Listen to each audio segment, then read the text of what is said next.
Hey guys, it's Professor Walnut. Thanks for visiting my lab. Today we're doing yet another new thing in the world of my channel and the content that I put out.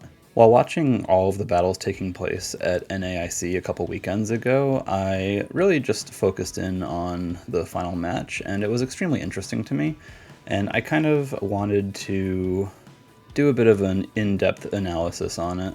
So that's what this video is going to be. Anyway, you'll notice that I am once again a drawing today, and part of the reason for that is because I went swimming on the 4th and got myself a good old-fashioned sunburn.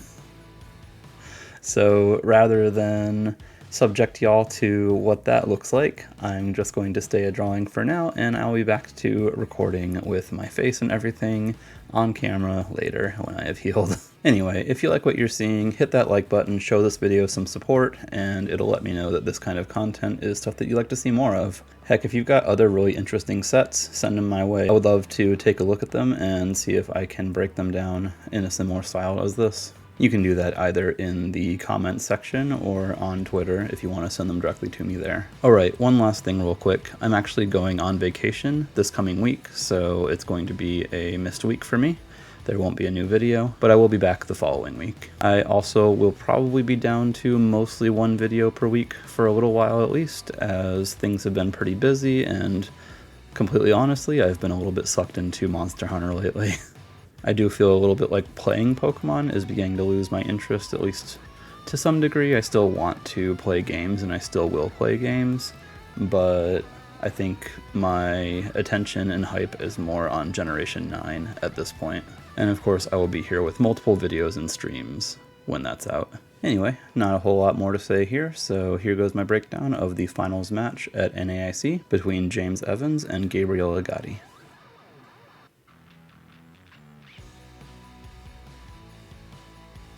So turn 1, I gotta say, before anything even really starts, and not even addressing leads, just based on team alone, this looks like an incredibly uphill battle for Gabriel. You can see James is running caly-s Shadow Rider with Groudon, along with support of Gastrodon, Incineroar, Thundurus, and Venusaur. And on Gabriel's side, we've got Zacian Calyrex with support of Incineroar and Tornadus, along with Landorus-therian and Kartana. Now, neither Zacian or Kyogre particularly love seeing caly-s Shadow Rider or Groudon.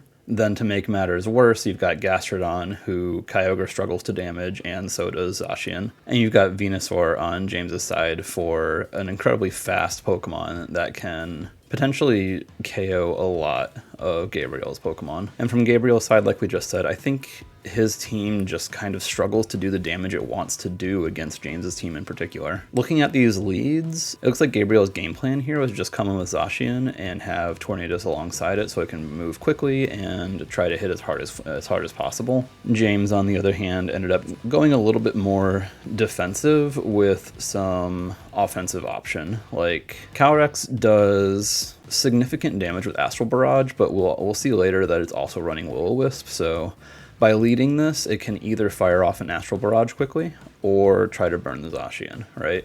Likewise, they went with Incineroar to get the Intimidate off. On Gabriel's team, a lot of Pokemon are particularly weak to Intimidate, and then Incineroar also just acts as a Zacian check in general. If I had to guess, James got exactly what he wanted off of this lead, because he has the Fake Out pressure from Incineroar, and he's got Will-O-Wisp pressure from Calyrex, which immediately puts Gabriel on the back foot here. We see abilities activating. Like I said, the Intimidate is incredibly valuable into Zacian, less valuable into Tornadus, but more importantly, the Fake Out pressure there is going to be a problem if they're trying to set up Tailwind or just disrupt James in any way. So Gabriel's got a problem of Incineroar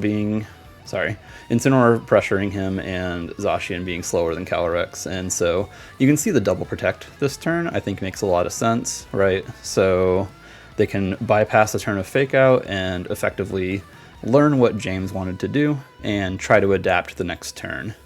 All said, I think Gabriel made the right play here to keep himself safe and try to read what James is going for.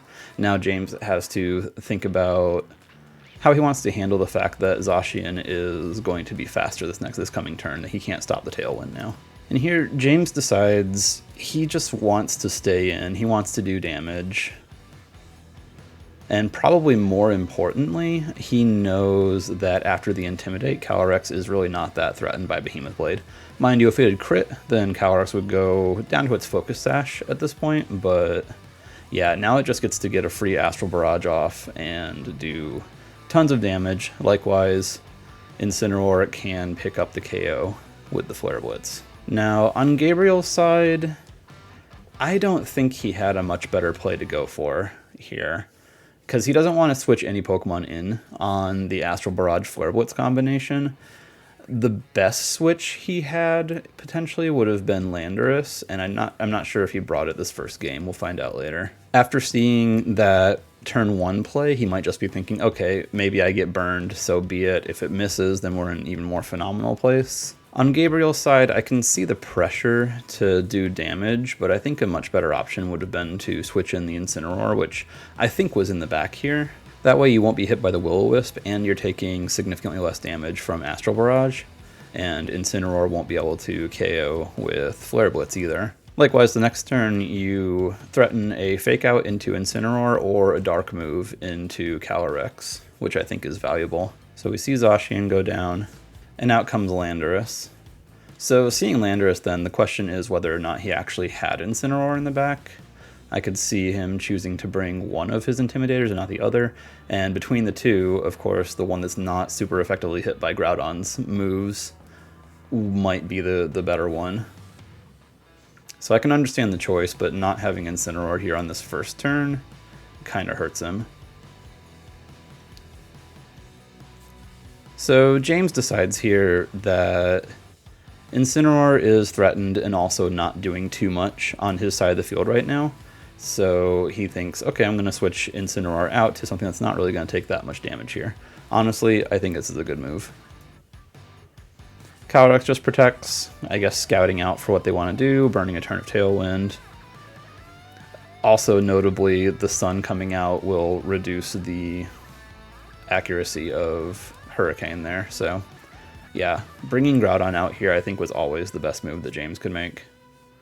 Mind you, Groudon does take a fair bit of damage on the switch from the combination Hurricane and Earthquake, so the question is, what else can it do with that 86 HP? In the current board state, Gabriel knows that Incineroar's in the back, and so an Intimidate here will be extremely valuable for James, but he's also facing down a potential double KO here. Here we see James making an interesting move. He's choosing to Dynamax his less than half HP Groudon. It's usually not the best option to Dynamax something at such low HP, but he figures, I guess, that Groudon will survive anything that Landorus wants to go for. Now, Tornadus does go for an Icy Wind here, which does a significant amount of damage to Calyrex and Groudon. Well, it does a significant amount of damage to Calyrex. Although, really, it was going to go down to Earthquake either way, so maybe that doesn't matter so much. But yeah, after maxing, you can see it brings it right back to 86 HP. So the double up there would have been exactly enough to KO. Now, this is a really cool tech that James has on his Groudon, is the Shadow Claw for Max Phantasm. Not only does it deal with the Ghost and Psychic types in the format, it also reduces defense, which can help your physical attackers do more damage. With Calyrex down, here's James's perfect time to bring Incineroar back in. We see Gabriel revealing his final Pokemon, which is Kartana. So in this first matchup, he chose to drop Kyogre and Incineroar, possibly fearing the ground moves from Groudon onto Incineroar, and feeling like he's not going to be able to get enough damage off with Kyogre thanks to Gastrodon and Groudon's Sun. Honestly, it makes sense, but I always sort of feel like bringing Incineroar is the correct call against teams like these. Mind you, you also have the Thundurus there, so maybe it's not, but you also already have Intimidate in the form of Landorus, so it's difficult to say exactly which one to bring. I think, again, Gabriel was in a difficult position here and just sort of didn't have a lot of good options to go for.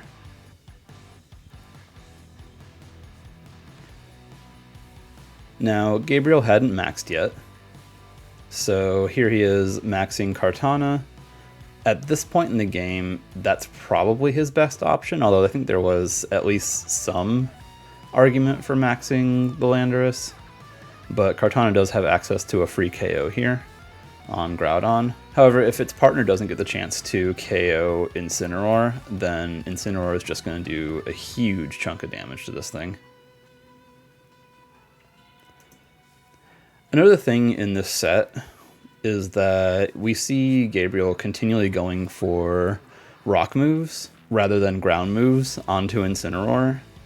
I think this moment right here, this attack in particular, would have been probably his best time to just click Earthquake and confirm whether or not the Incineroar was Shuca Berry, because as it turns out, it's not, even though most Incineroar in the format are Shuca Berry, and it's understandable to sort of assume that it's going to have it. This one's running safety goggles, and so ground moves would have been much more impactful. And if Gabriel knew that, then he might have been able to eke out a win in the following game.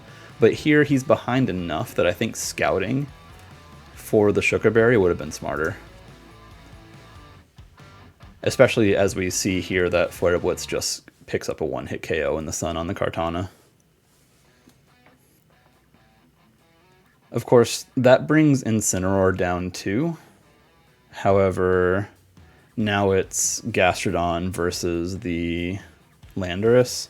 And as long as the Gastrodon has Ice Beam, the Landorus can't really do anything to it. There's the Protect, I guess just scouting out to see what it has. And Gastrodon's going for Yawn, which also makes a lot of sense. Like, it doesn't need to go immediately for the Ice Beams. I think Yawn is probably the best play there, just to give it more time to do more damage. But yeah, Rock Slide is also, I think, Gabriel's best play here. However, it does so little damage that even with the flinch, it just gets all of its HP back. And there we see the forfeit from Gabriel, and I think that makes a lot of sense. I mean, you're not going to ever do enough damage to Gastrodon for it to matter or be able to win there. Like, your best bet is maybe Earthquake crits, but even then, it's not really, with the grassy terrain and all that, it's not really going to be doing much for you. So the end of this game gave Gabriel a lot to think about. And like I said at the beginning, I think he's got a lot of adjustments to make and an incredibly uphill battle here.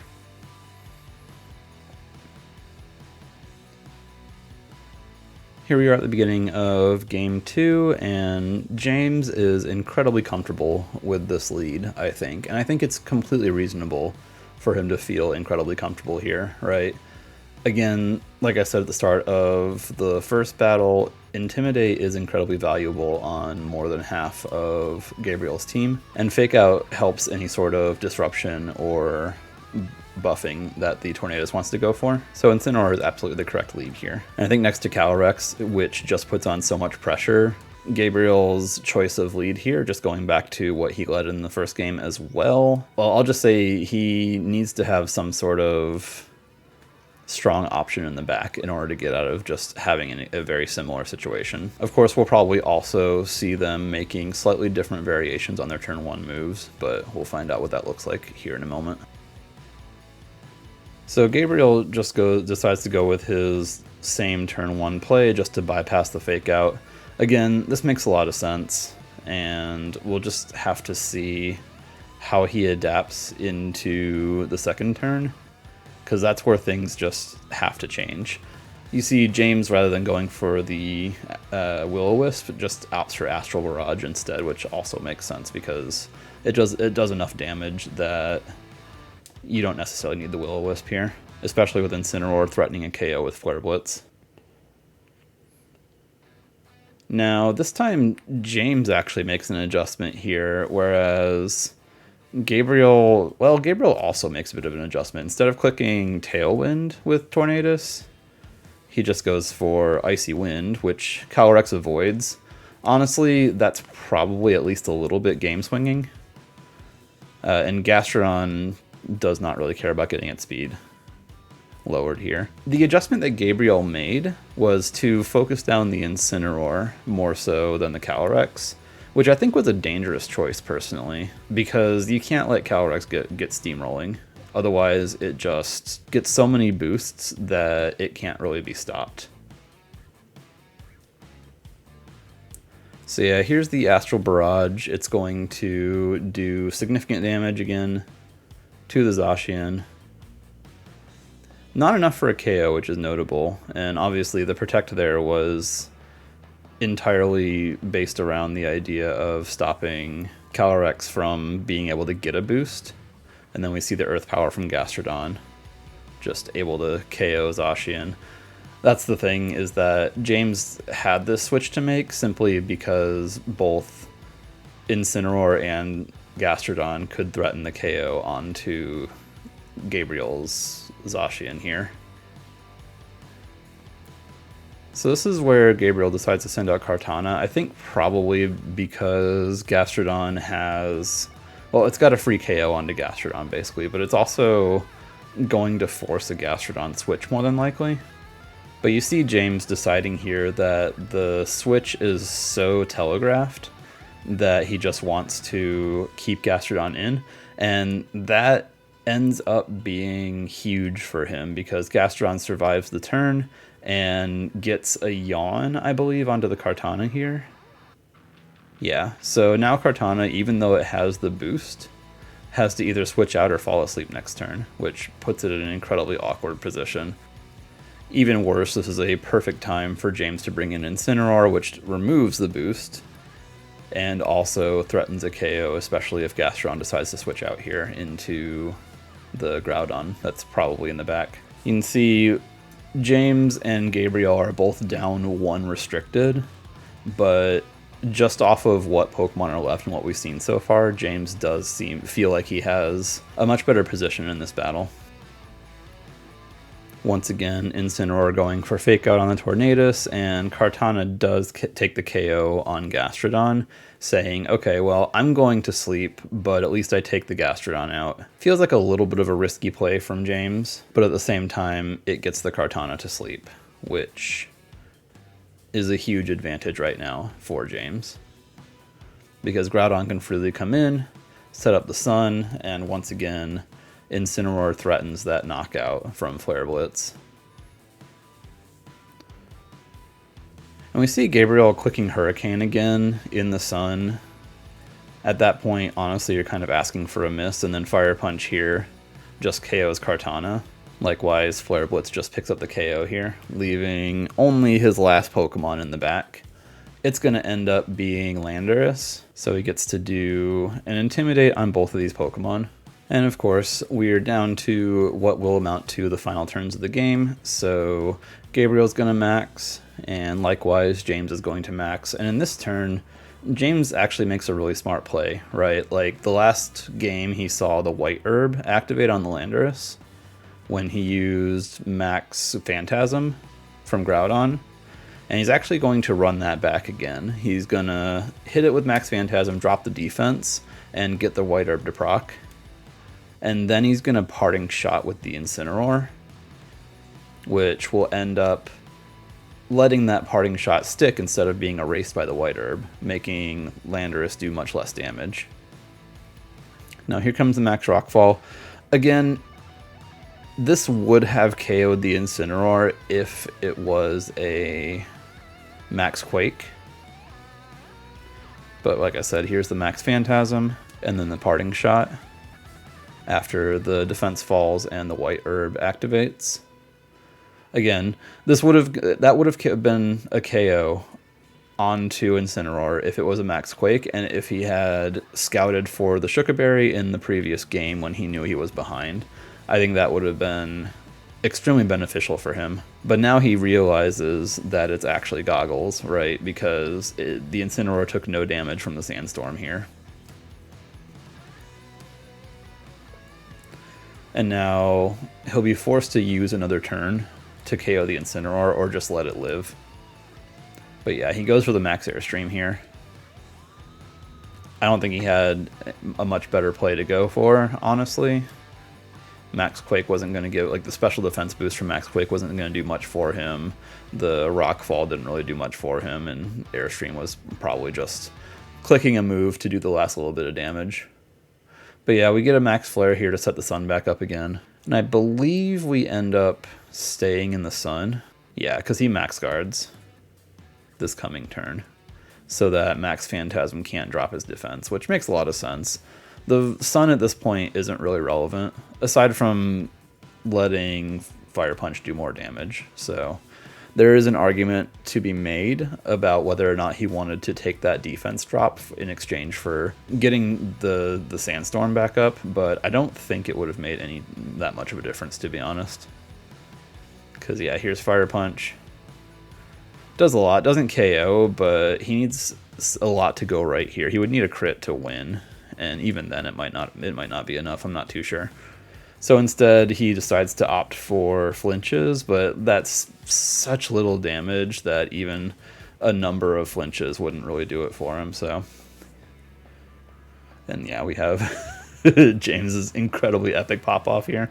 So yeah, that was the championship battle. I think James played it incredibly well, and I actually think there are some places that Gabriel could have made some better decisions for scouting James's team. But when it comes right down to it, this was just a bad matchup on Gabriel's side. A lot of Gabriel's Pokemon were just heavily threatened or invalidated by the things that James had, which is unfortunate, but sometimes that's just how Pokemon is. But it's a shame to see it be that way at such a high level here. But I think that speaks to the way that this format is, to be honest. There are just so many strong options out there that it's impossible to counter all of them. And we just saw Gabriel get into the nightmare scenario here of, I don't have anything for my opponent's team. Or not nothing, but I don't have sufficient counterplay for my opponent's team, really. So yeah, that's James taking the North American International Championship. Alright everyone, that's going to be the end of the video. Thanks so much for watching. If you enjoyed yourself, hit like and leave a comment. That'll help support the video and my channel, and let me know that you want to see more videos like this. If you're new here and want to see more competitive Pokemon content, consider subscribing. I try to get a video out at least once a week. Finally, and honestly least importantly, I've activated my tip jar here on YouTube, and I've left a link down in my description of this video. If you feel like my content has brought you some happiness or entertainment, and you'd like to toss something my way, that is down there for you to check out. Obviously, it's not required, and regardless of whether or not you send anything, I will still continue to try to put out at least one video per week. Anyway, thanks again for being here, and I will catch you in the next one. Bye.